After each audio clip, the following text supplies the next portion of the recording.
Wan hadin baka jela kala dapat penlang ya ka election. Haka arfanyau tarik urempang arjar arpulai bat ka jingin nyobot la dapat penlang haka artarik uleber arjar arpulai. Mat ya barok kisan penangot ke meli ke dapat jit han ka election la dapat pensmai da ka jing dawa tawan jong ka jela. Pakam juru la dapat semai ya ka sarkar ka bathamai belam da ka NPP. Pakam juru ka jing dawa tawan kala syong ya ka dawan mang tangka ka badang ya syafrang mentah.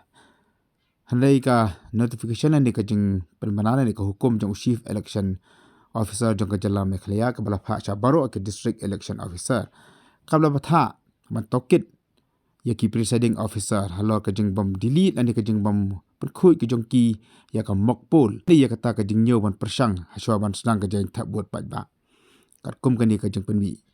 hukum da u CEO jong ka jela Meghalaya ki jaka ha ka bagi presiding officer kam shimla delete ani kam shimla perkhoi chua ya ki EVM haswa ban pelong ka jing thak buat pat ba kilong kini kat khia west ka bahab apok khiriat constituency nang ta ka nokse perda bat kalum pedeng B ka bahab apok ka melim constituency nang ta ka ramrai ka bahab apok ramrai jenggam constituency nang ta ka mit bat ka table bonokre ka bahab apok songsak constituency kamjuru ka achokre ka bahab ka ju ka songsak constituency kamjuru ka rakhu para ka bahab apok sanman para constituency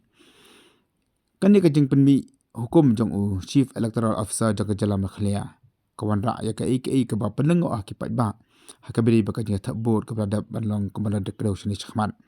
na kalyang jong u CEO ula kentu dan de ula hukum ya ki district election officer bakin tokit klo ya ka ni ka kam ba ki dimat pendap no apo ka arso tarik jong luber arajar arpulai mantakas ngi ka di ka arpusan tarik bat ka jing tokit la sotu ka dap menen ka malabu do CEO le mbio jing tipat la kan ni ka jing toket kan ketaan em ka election ka baladep lani kan penkalan em ya ka result ka baladep men pembina da ka election commission